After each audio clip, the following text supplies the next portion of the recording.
नैजिबानं Baganpara BTC बियाबनि MCLA थामहिनबा BTC एसेम्ब्लिनि बुंथिगिरि खाथिराम बर'नि बाखनायथाव हाबाफारि।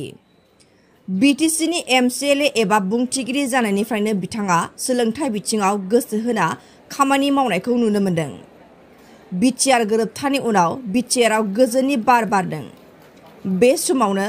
बादायलायनाय मुलुगाव बयबो समानै दावगालांनोब्ला सोलोंथाइ बिथिङाव दावगानो नांगोन। बे नोजोर आरो सानस्रिखौ लानानै बिटिसि आयेन आफादनि बुंथिगिरि खाथिराम बर'आ थांनाय बोसोरनिफ्राय 25 नं बागानपारा बियाबनि सिङाव थानाय गासै हारिनि मेट्रिक आनजादाव डिस्टिंसन, स्टार आरो सेथि थाखोआव उथ्रिसारनो हानाय गासै फरायसाफोरखौ बरायनाय हाबाफारि लाबोदों। बिदिनो देग्लायबो बागानपारा आन्चलिक बाथौ थानसालिनि गेवलां नब्लाङाव 25 नं बागानपारा बियाबनि बेन्दोंआव गोग्लैनाय मेट्रिक आनजादाव डिस्टिंसन, स्टार आरो सेथि मासियाव उथ्रिसारनो हानाय गासै फरायसाफोरखौ बरायनाय हाबाफारि बानजायदों। 2020 मायथाइनि जि बिटिसिनि इलेक्सन, बे बिटिसि बिसायख'थियाव आं 25 नं बागानपारा समस्तिनिफ्राय रायजोफोरनि बोर सारस्रिनाय, रायजोफोरनि अननायाव आं देरहादोंमोन। आरो बै हिसाबैनो 2020 मायथाइनि उनाव 2022 मायथाइनिफ्राय बागानपारा समस्तिनि सिङाव थानाय जिखिनि फरायसाफ्रा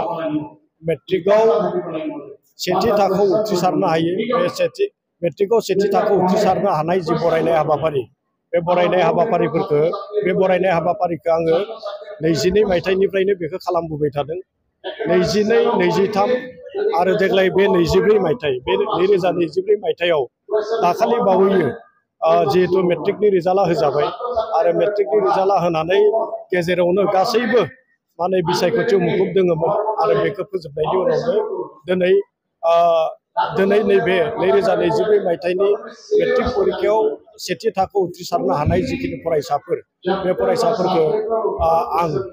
बरायनाय जि हाबाफारि, बे बरायनाय हाबाफारिखौ लादों।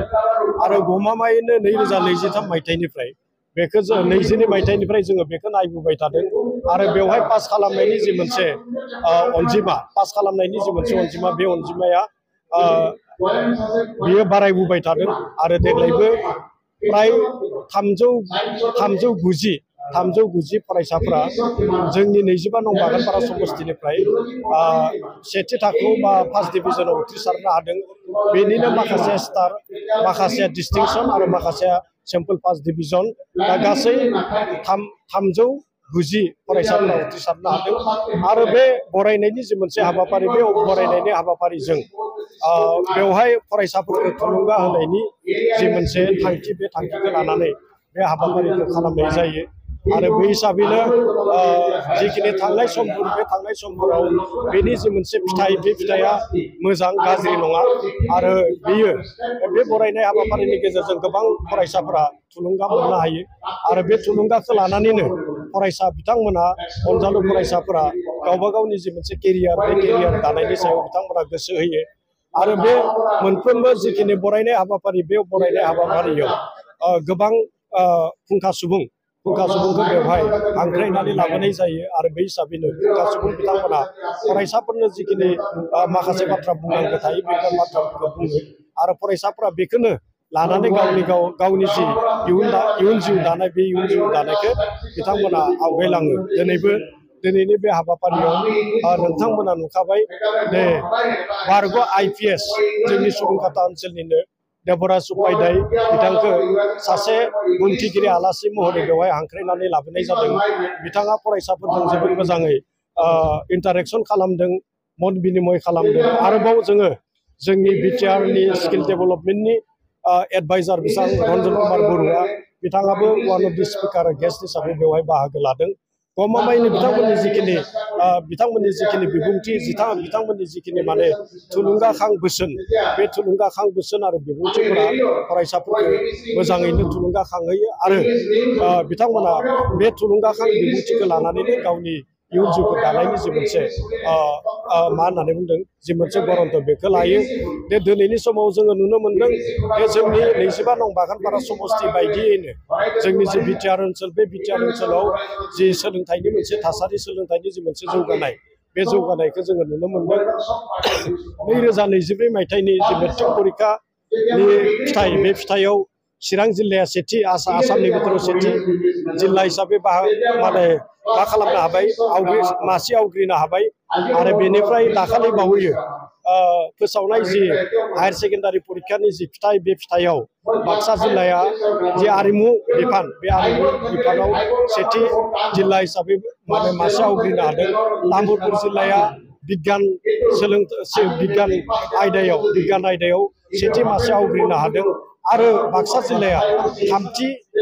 मासि हिसाबै मा होननानै बुंदों बे साइन्सआव नैबे हायार सेकेन्डारि रिजाल्टआव बेयाव उथ्रिसार जानो हादों आरो बेबायदिनो जेरैबायदि जोंनि नैबे 25 नं बागानपारा समस्तियाव फरायसानि जि उथ्रिसारनाय हारा बांदों बेबायदिनो बिटिआर एरियायावबो बियो बांदों दा बे हिसाबै आथिखालाव जि जोंनि नाजानाय बा आंनि 25 नं समस्तियाव जिखिनि फरायसाफोरखौ लानानै जिखिनि हाबाफारि बे हाबाफारिया गमामायैनो फरायसाफोरखौ थुलुंगा होनो हादों होननानै आङो बेखौ सानदों आरो बे हाबाफारिनि गेजेरजों आङो मोनसे फरायसाफोरखौ थुलुंगाखां होनो थाखाय मोनसे बाथ्रा फोसावनानै दोनबोदों बे जाय फरायसाया जि मेट्रिक परिखानि रिजाल्टआव फिथाइयाव मा होननानै बुंदों बेखौ बे टप 10 बेवहाय मासि आवग्रिनो हागोन बेनो 50,000 रां थुलुंगा रां अनसुंथाइ होगोन होननानै आङो फोसावनानै दोनबोदों आरो बियो मोनहाङैनो एसे लोगोरैनो 3 बोसोरा थांबाय आं मिजिंथिनो फैबाय थानाय समाव नैबे 25 नं बागानपारा समस्तिनिफ्राय जों फोसावनानै दोननाय जि थुलुंगाखां अनसुंथाइ 50,000 रां बेखौ मोननो हागोन आंहा मोनसे फोथायनाय दं।